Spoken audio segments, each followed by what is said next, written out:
Hey everyone, Eugene here. Hope you're all well. Decided to do something a little bit different today instead of reviewing or doing a list. You know.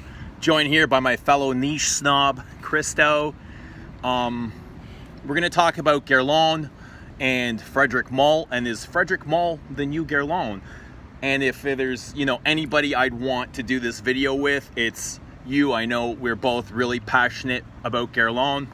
We're both really into Frederic Malle, the niche house. Mm-hmm. So, there's nobody I'd rather discuss this with. I know you're well versed and you're passionate about perfume. So, I think it'd just be something good to chat about and get out there in the open. So and likewise, because, they're probably between our top 2 or 3 fragrance houses, of all time for both of us, kind of thing. Right, if you follow either of our channels, you'll see a lot of Frederic Malle and Guerlain content. We've done on your channel, a Frederic Malle line overview. On my channel, I've shown, several Guerlain perfume collections. So there'll be some interesting content on there. But anyway, let's get to the meat and potatoes right away. Guerlain, one of the greatest perfume houses ever, and I don't even think that's up for debate. Not really, no. No one really can even approach their level of just historical and, acclaimed perfumery. Like, they've been around for over 100 years. Right, we are going on 190th anniversary this year, next year. Mm-hmm. And just some timeless pieces. Like we have Jiki and Shalimar and Mitsuko and L'Or Bleu, Monsieur de Monsieur, Chamad, Nahima, Habit Rouge, Vetiver, Samsara. Like, the list goes on and on and on. Heritage, you can just name things off all day. And unfortunately, this is really subjective, 5, 10, 15, 20 years, or since the mid-90s when Louis Vuitton took over the Guerlain family, things have gone nothing but downhill. Perfume-wise, like, looking at the art of perfume. Yeah, I agree. Like, in my opinion, I haven't been as die-hard into Guerlain as, a lot of people have, and I really enjoy a lot of the more recent Guerlain releases, especially the exclusive line. The designer line, I'd be hard pressed to find something that I genuinely love from their designer range from the last kind of decade or two. But I do really enjoy a lot of the newer exclusives. I know some of them are, really ripped apart by traditional Guerlain lovers. The hardcore old vintage lovers. They still hate a lot of the newer stuff that I really love. It's just the synthetic, dry, ambery woods that, are a turn off for a lot of people. Exactly, yeah. So I understand that with their love of kind of classic perfume, classic fragrances, getting newer stuff, perhaps like the Santal from, what was it, 2015? Santal Royale? Yeah, something like, I know that gets 3 or 4 years now. Eviscerated by, the old Guerlain feels. But I love it. I think it's great. And I know when I smell it, I can tell that it's different. It's a different day and age. Looking at it, like these newer releases from a niche perspective, I think they're great as well. Yeah. But if you're looking for vintage, old school Guerlain, they don't belong in the same league whatsoever. I agree completely. And they're totally, stylistically, completely different as well. They're marketed to the Middle East. They're very synthetic, very powerful aroma chemicals. Not something that I'd want to wear every day, that's for certain. Mm-hmm. Whereas, some of the older things, I enjoy wearing it, and it's like never ending. I can wear it for days upon days. But, so it's different. I think the exclusives have at least maintained somewhat a level of quality, but they're really not focusing on that anymore. It's the designer line that is getting just pushed and into mainstream territory. Well, of course, with the Mon Guerlain, right? Mon Guerlain, La Petite Robe Noire, flanker after flanker after flanker. If they keep going any further like this, we're gonna hit Hugo Boss, Burberry, and I'm not even joking here, Bulgari levels, and I like Bulgari compared to those others. They'll be falling into the bargain bins quite soon. You know what? In the last couple years, I've started seeing like more and more Guerlain at the cutout bin at Winners, like Shalimar. Right, which is a damn shame. Yeah. But okay, so when we say that, you know, Malle is becoming the new Guerlain, like what do we Guerlain mean will by that? forever be the greatest brand, no matter like what they're putting out now. But they're no longer Guerlain. Like the heart and soul of Guerlain has been ripped out by Thierry Wasser and, you know, the CEO of what. I don't know. I think that might be a bit unfair to, you know, I don't kind of think tar it's him with unfair that. as well. Really, I don't think he wants to do this, and kind of from what I've heard, he's not overly. It's kind of like he has to do it.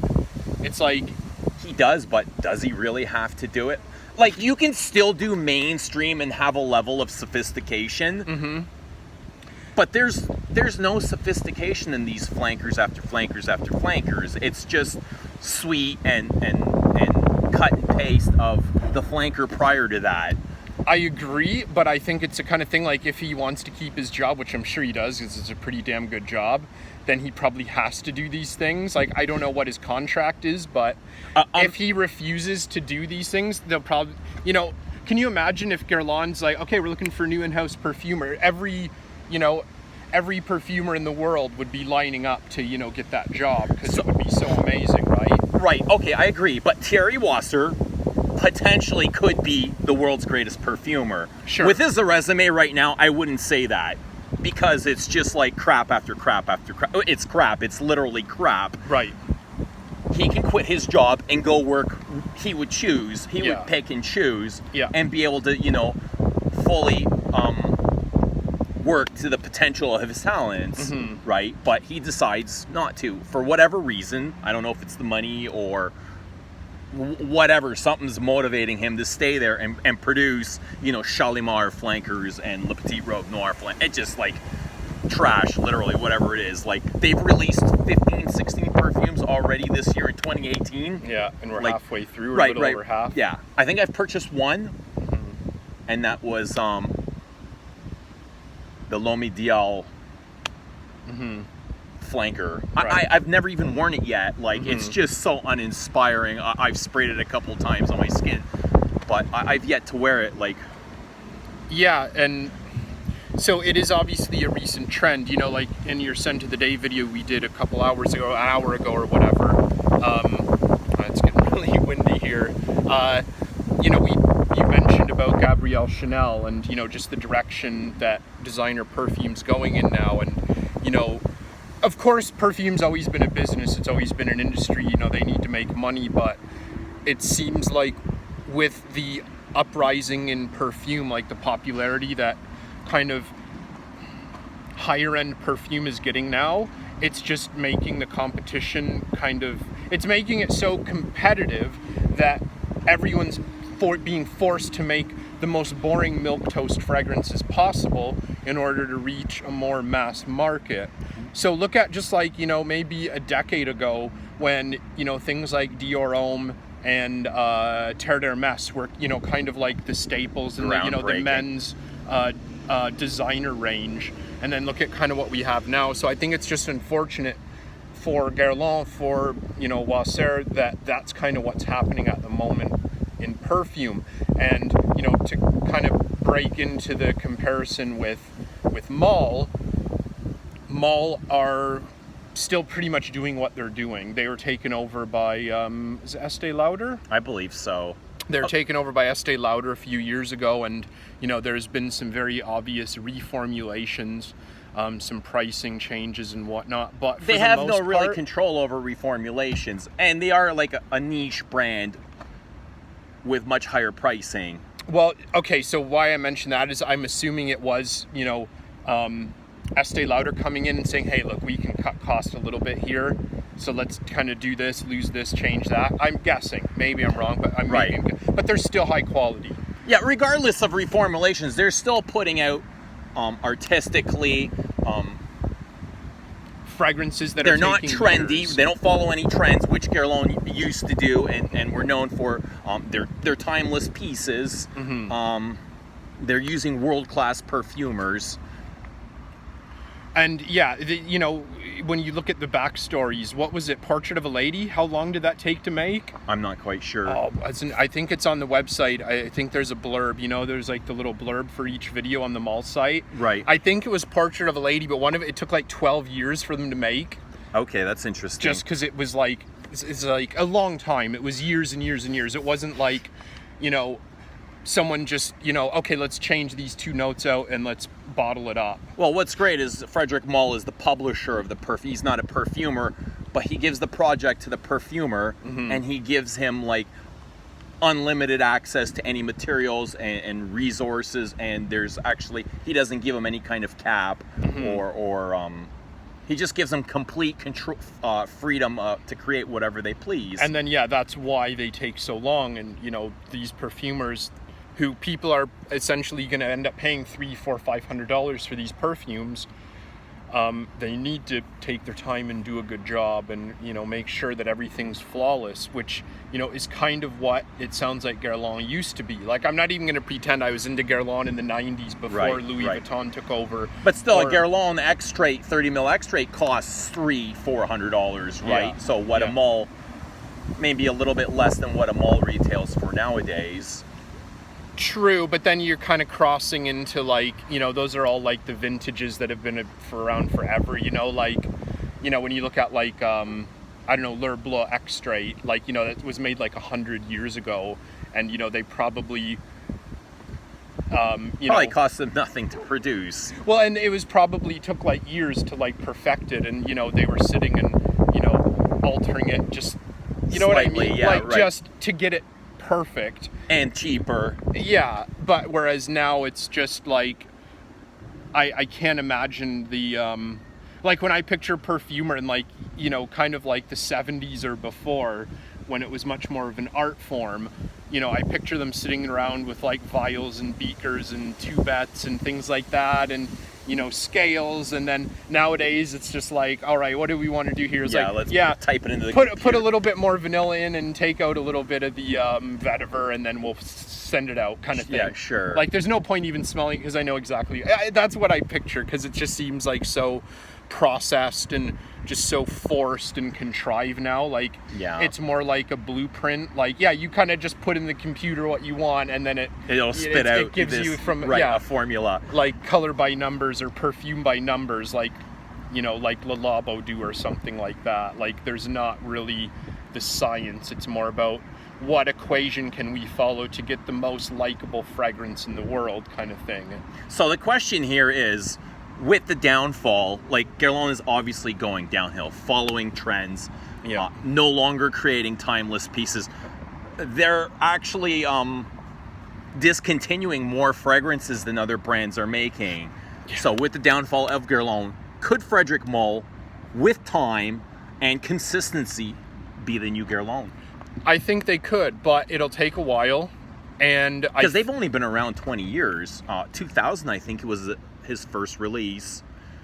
So I think that's as well. Once Guerlain was handed over to like mass marketable corporate hands, I think, even though they did arguably do something a lot better, a lot different for quite a while, just now with the, you know, Angelina Jolie as the you know, spokeswoman for Mon Guerlain, they're pushing for this. They want this, and that's the direction they're going. They want to compete with Chanel and Dior. Exactly.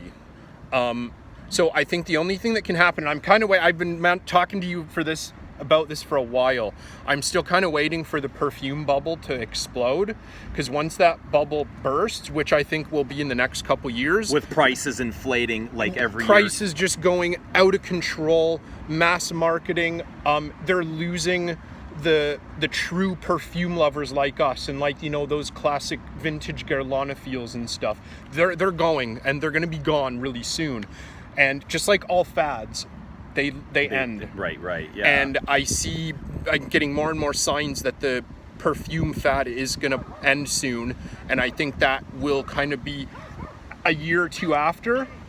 That will be when we see the true colors of these perfume houses. Are they just going to, like, you know, close up shop, or are they actually gonna, you know, try to put time and effort and regain their classic fans, or are they just gonna, you know, try to cling to their youth and, you know, just pretend like nothing ever happened? You know what I mean? Yeah, it's really interesting to see what will happen. Like, the prices are out of control and they'll be out of reach for most consumers. Yeah.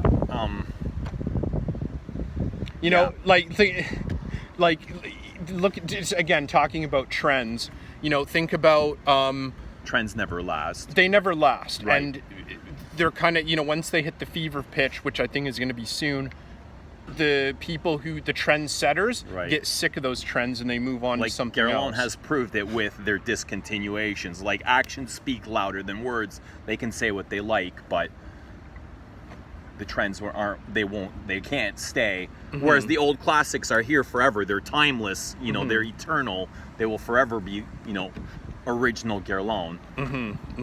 But I think ultimately, you know, with Frederic Malle, with above and beyond any other brand, with consistency, with time, and with it putting out new perfumes, I think they can take over where Guerlain left off. By attaining the title of, you know, the most reputable perfume house in the world. Right. Yeah, I think Guerlain, the only people I see that are coming into Guerlain now are people that love Ideal and Le Petit Robe Noir, Mon Guerlain, things like that. I'm not seeing people coming into Guerlain that are like, wow, have you ever tried Rose Barbar? That's the most amazing scent I've ever tried. But is Mon Guerlain and Ideal strong enough to, you know, put the grapple on someone and suck them in and get them to try Vol de Nuit and Chamade? And it very likely is, but that's why I think Guerlain could go down as the greatest of all time. I think they are the greatest of all But time, even with what's happening now. Yeah, exactly. That's what I think would happen. It would be more like, you know, it's just like, you know, a hockey player that's, you know, the last couple years of Wayne Gretzky's career when he was just traded from team to team to team to team, you know, when he was with the Oilers, when he was with the Kings, and he was winning feel, cups. you know, he's getting old and they're Exactly. aging. And you're kind of cherishing those last moments. Exactly, yeah. You know, like just like a retired, washed up sports star, you know, a you good still analogy. see them as when they were at their finest, and you kind of tend to overlook the last couple years where they weren't very good and nobody really wanted them, whatever. You just kind of give them respect because of what they did before. I think kind of like that's what's happening with Guerlain. You know, jumping the shark, another analogy, you know. Yeah. They've crossed that line where they're no longer as what they were before, unfortunately. Oh, it's not even close. I think there's very few people that are familiar with perfume that love Guerlain, that understand Guerlain, that would say that they have not, you know, started to go downhill, that they're not over the hill, that they're not, you know, on the way down. I think you'd be hard pressed, I think, to find anyone that would disagree. a reputable voice that would say, no, Guerlain's at their apex, you know, what they're doing right now is the most important thing they've ever done. I don't think you're going to find that. Whereas with Malle, I think their impeccable quality and, you know, perfumermanship. Right. I think even with their takeover of, is it Estee Lauder, they're still pumping out excellent perfumes. They've kind of gone more on the synthetic side. I can notice the use of synthetics more before the takeover, but they're still releasing, you know, high quality, and yeah, they're high releasing like craftsmanship. a couple things a year, like one or two things a year that are coming from like what, 10 or 12 perfumers. Right. And in 20 years, I can't think of a single discontinuation. No, And discontinuations usually happen when things don't sell.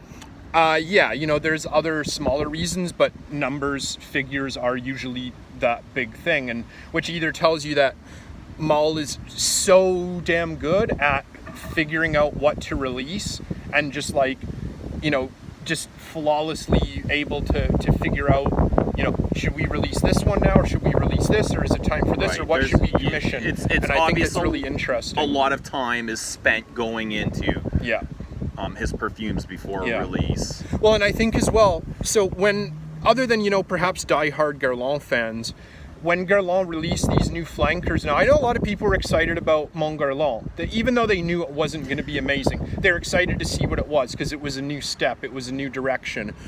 But the last, you know, kind of 24 releases from them, nobody's cared. Nobody really gets that excited. But when something else comes out from Malle, it's which huge. is like It's, once a year, maybe twice a year, everybody's like excited. Right. There's a big panic in the community. Everybody wants to know. Everybody's curious. Yeah. And then everyone's like trying to buy the bottles because it's going to get reformulated. I need an original bottle because it smells. You can feel an excitement ripping through the community with superstitious music for a while. Exactly.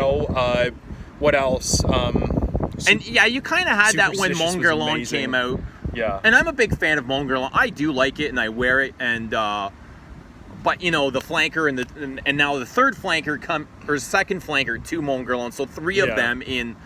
What's it, 1 year or 2 years? I'd say little less than 2 years, I guess. And the first flanker smelled 90% identical to the first, so you kind of lose that enthusiasm. Well, I think as well it is more just that hysteria and hype.